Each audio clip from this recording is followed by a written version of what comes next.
and welcome to this week's Supernaturally Healthy Live, my weekly show where I take a little bit of time to dig deep into some really important health issues. And today what we're going to be talking about is what are some of the specific foods that can trigger your IBS and make you feel super bloated. Plus, I want to touch on the fact and explain of why, with my one-to-one clients, I don't really tend to recommend getting food intolerance tests and why that is. So we're going to dive deep into the three main foods that when it comes to bloating, having a big, fat, sore tummy, when it comes to IBS symptoms, when it comes to weird toilet habits or excess gas, the foods that are some of the main triggers and why that is. Plus, we're going to be looking at why just getting a food intolerance test doesn't necessarily have to be your only option. There are loads of different options out there and what I do when I'm working with my one-to-one clients. So that is what we're going to dive deep into today. But if we haven't met before online, hello, I'm Kezzy Hall. I am a holistic health coach. I live in Scotland and I help people to sort out their bellies, regain their energy and find full body health. And I believe that starts from the inside out. And I came to do this really through my own journey of being sad, sick, and stuck on the toilet. Having years of chronic diarrhea, bloating. People used to stop me, or when I was at the checkout at supermarkets, they'd be like, oh, when are you due? Just because I was so bloated and I wasn't pregnant. I was just that bloated by the end of the day. So that's a little bit about me. If you want to find more about my story, do a bit of nosying about who I am, my qualifications, all that sort of stuff, then head over to supernaturallyhealthy.co.uk and you can find my kind of life story on there. Oh, hi, Rachel. Hello. You can find it all on there. And there's loads of free resources on my website, so you can head on to it on there. But what I'm going to do is talk about foods that contribute most or can trigger off that bloating, or maybe it's those other IBS symptoms. Maybe bloating, you don't really feel that bloated, but maybe you have a constant kind of painful tummy or cramps, or maybe you are constipated or have diarrhea or a bit of both, or always farting. I know that like women especially don't like to talk about farting, but so often with my one-to-one clients, people will like secretly tell me that they do really stinky farts. And that is all signals and messages from your body saying, hey, I've got something to tell you. I need a bit of support. Something's going on. There's an imbalance happening. That's what all of those things are. So these are foods, whether if bloating isn't your main issue, maybe it's weird toilet habits, maybe it's excess gas and wind, these foods will also contribute to that. And if you are really wanting to tackle this, if you really do want to create a happier and a flatter belly, you want to ditch the bloating, you want to regain your energy, you want to feel good, you don't want to be afraid of what foods to eat or what food's going to set you off, or if you're going to be able to fit into your jeans at the end of the day, then I would really encourage you to come along to my free training workshop. It's happening this Thursday, the 8th of February. At 7:30 UK time. And what I'm going to be doing is going through how you can beat the bloat. And we're going to be talking through the 5 steps that you can implement to help you create a happier, flatter belly and body. Although you don't necessarily want a flatter body, but you know what I mean. So if you do want to do that and you really want to dig deep into this, make sure you click the link above. And that will show you how you can join me and sign up for this training workshop. You'll also be able to ask your questions. There'll be plenty of time for Q&A. There's also a mini assessment involved. So I get information from you so I can tailor the workshop for your specific needs. So I'd really encourage you to join me in that workshop. But let's dive in. What are the foods that are most likely to trigger off bloating or other IBS symptoms? Well, I would often say there's lots of foods that could be triggers, because it's really important to reiterate that everyone is different. Everyone's body is different. IBS itself is a diagnosis of exclusion. So everyone's experience of, say, if you do have IBS is very different.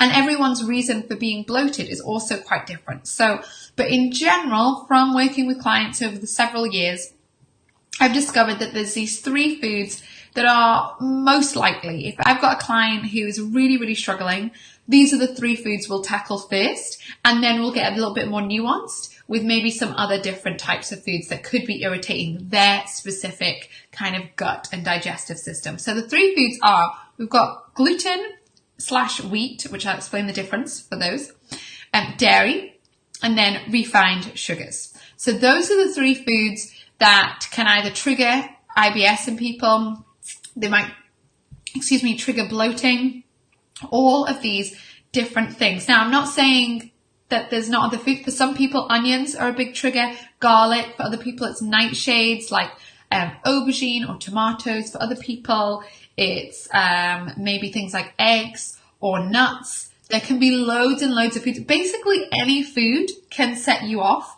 because it all depends on maybe what the proteins in that food are that you're reacting to. So this isn't an extensive list, but these 3 are the most common. And if you're feeling like, oh gosh, I don't know where to start, then start with these 3 and just do one at a time.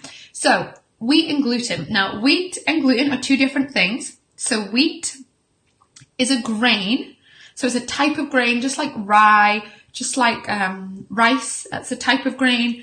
Just like oat is a type of grain, wheat is a type of grain, but it contains gluten.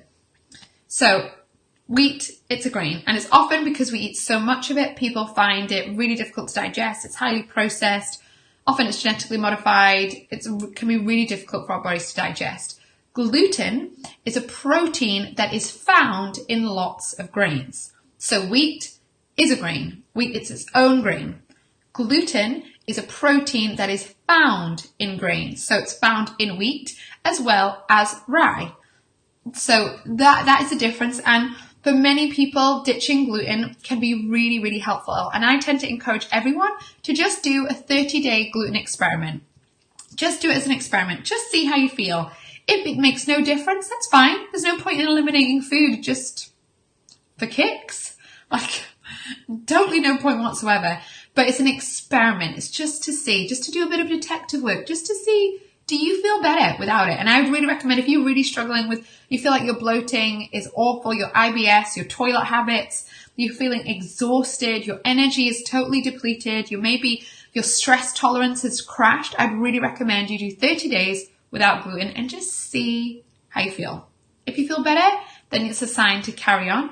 If you feel no different, that's fine. You can reintroduce gluten into your diet. So that's number 1. Number 2 is dairy. Now, dairy is something that a lot of the time people can respond to or react to. And there's different reasons for that. Sometimes it's because people genetically, if you had your genetics tested, you would discover you maybe don't produce the right enzymes like lactase to digest lactose. So that's one reason. Another reason or argument or theory is that because dairy is so heavily processed now, it's pasteurized, it's homogenized, the way we treat our cows and the whole dairy industry is very mean and unkind, and therefore the produce of those animals is low quality, and then going through that process of pasteurization and homogenization takes away the naturally occurring enzymes in the milk that help us to digest it. So that's why some people would be more of a fan of raw milk, because it means they would argue it's more digestible because there's more enzymes, naturally occurring bacteria that actually helps you to digest the dairy. And with dairy, it's really, really important. I know a lot of people will be like, oh, I'm dairy free, but they actually just have like lactose free milk.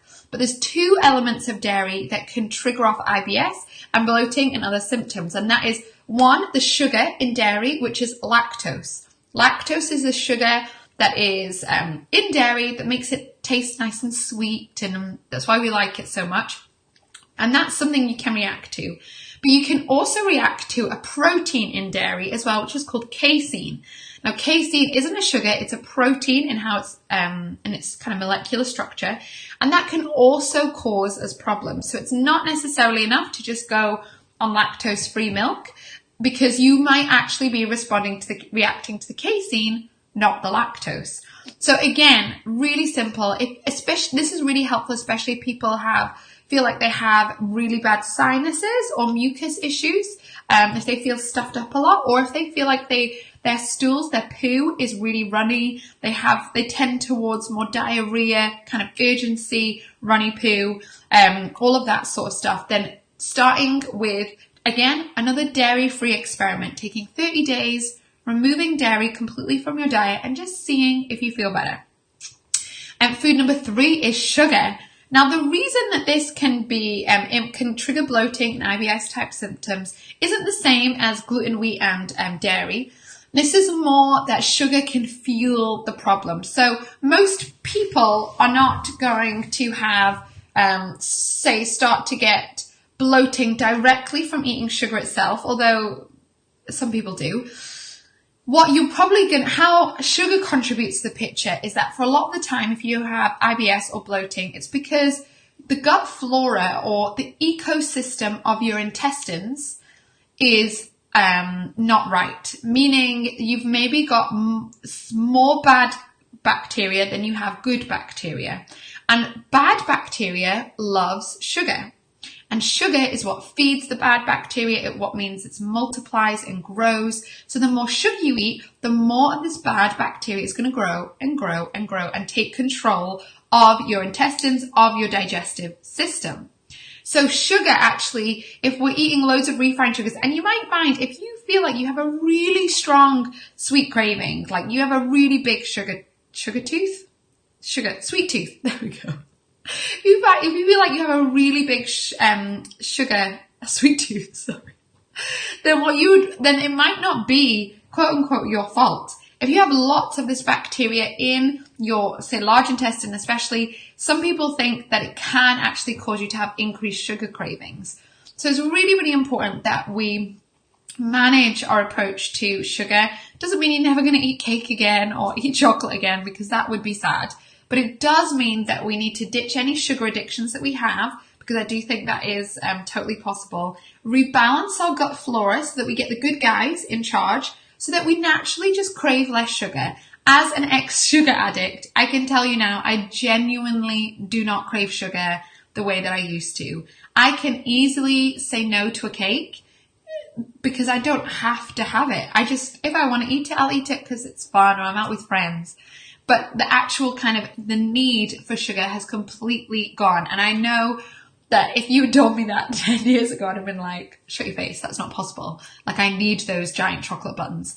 But actually, when you get your insides balanced, you get your gut ecosystem really balanced, really full of the good guys, all of that sort of stuff, then actually you will find it impacts your sugar. And sugar is really, really important to deal with. Otherwise, you could potentially be fueling the problem of your bloating, of your IBS by eating so much sugar.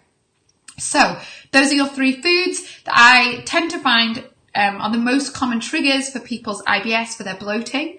And a little bit of a plan of action for you. And if obviously you want to find more out about this, you want to ask your questions, feel free to put your questions below actually in the comments. But if you really want to dig deep into this and you're really ready to transform your belly and your body, then do make sure you join me for the Beat the Bloat workshop that's happening this Thursday. You can join by clicking the link above in here. Now, and before we end this supernaturally healthy life. Sorry, I lost my trail of thought there. I've not had lunch yet, so always a bad idea to do Facebook Lives when you've not had lunch. Is food intolerance tests. So a little bit of a snippet of why I don't tend to recommend food intolerance tests to a lot of my clients. It's not because I necessarily think they're bad or whatever. I actually think if you do what I said before, which is take a 30-day experiment, often you don't need to pay for a food intolerance test. A lot of the time, if you come to me and you're eating a standard British diet and you get a food intolerance test, gluten and dairy are going to show up. One of those two is going to show up. And often when you remove those, you can make space then for your body and your gut to heal. It's really, really simple. So when it comes to food intolerance tests, the only times I recommend it is, like, say with me, I've done it for myself when I've done those several experiments with eggs, with gluten, with dairy, and I just really want to get a bit more nuanced. and figure out if there was any specific foods that were really irritating my stomach. Turned out actually to not really be that helpful or make that big a difference. But the best thing that you can do is just to run your own experiments. Run your own experiment. And if you feel overwhelmed, if you don't know where to begin, then join me in the workshop and I'll explain more about it. But I really don't think you need to necessarily spend your money to begin with on food intolerance tests. Just run an experiment. Be your own health detective. Take 30 days and just see if you feel better. And I can promise you that there's one of these foods is going to make the biggest difference. And if you for a lot of people, even just removing 2 of them, so gluten and sugar could potentially completely, if you remove them or reduce them in their diet, that might be all you need to ditch your IBS. You know, I used to have IBS. It was so bad for years, and now I don't have it at all because it's been that process of re-inoculating my gut flora, getting the good guys in there, healing my gut, figuring out what works for me, and I don't get bloated anymore. It's just not a thing. Although maybe I do like on Christmas Day when you're just eating so much food, but that's fine. Like, it's not a daily occurrence. And I don't get any of those other IBS type symptoms. Oh, hi, Danny. Hello. Can you eat, sorry, this is a question. Can fruit ferment in your stomach if it's eaten with other things? Great question. Because there is different theories out there that you should eat fruit separately because it digests much quicker and can ferment and that kind of thing. I have not seen specific research on the fruit and if it ferments in your stomach at the end of the day. Doesn't mean it's not out there. I've not read it, probably because I've not really searched for it. But so this isn't based on evidence that I've read. This is more based on just what I know of anatomy and how the body works. I think if you've had a really, really big meal and you then do eat, say, something like melon, which is a really quickly digested fruit, then there is the potential of that fermentation on top of your stomach. And then often that's made worse if your stomach and your stomach acid and your digestive enzymes and your gallbladder are quite sluggish. And so you've already got a slow kind of difficult digestion going on in your stomach. Then you add fruit on top of that. That's going to ferment. Then that is, I tend to think it's an issue when you have 2 of those things going on. Most people with a quote unquote healthy, normal gut, they can probably eat some fruit at an end of a meal or at the end of the day, and it's not going to cause them huge issues. But if you have digestive issues, low stomach acid, maybe you've got a bit of a sluggish gallbladder or your digestive enzymes aren't getting fully released from your pancreas during digestion, then that's when then the fermenting foods might cause a bit of a problem. But it can really happen, and some people do generally feel better to eat fruit before meals and not as a pudding. Like, I generally don't have a fruit salad as a pudding. It's not something I would have it rarely, but it's not something I would do regularly, and I wouldn't really eat fruit in the evening just because I don't even know if it would make a difference. But back in the day when my gut was much more unhealthy and there was a lot more issues going on with my health, then it wasn't that helpful. So I don't know if that answers it completely, Danny. I don't know of any direct research around it, but I do know from my just working with clients and how it works that fruit can be, it is very easily fermentable, and if your stomach is quite sluggish in its digestion, then it can, I could see why it would actually contribute to an issue. And I don't generally recommend, fruit salad is not a pudding. Lots of people agree with me. I have a brother-in-law that's like, fruit salad, that's not a pudding, that's like a healthy snack.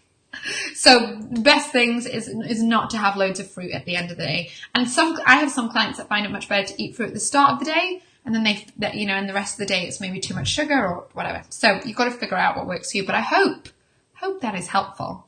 Otherwise, if you have any other questions and you're watching this on the replay, or you're a bit like, Kezzy, what do you mean? Then feel free to put them in the comments below. I'm actually going to be doing a fun mini series.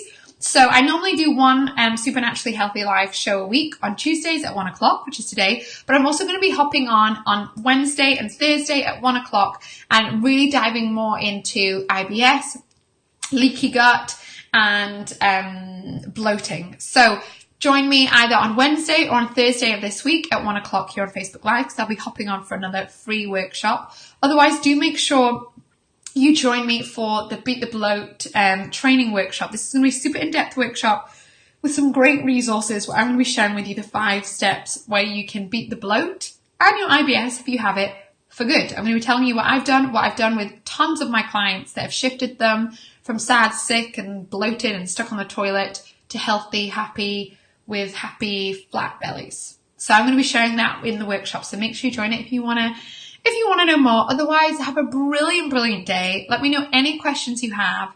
And it's been lovely to spend time with you. Sending you much love. Bye.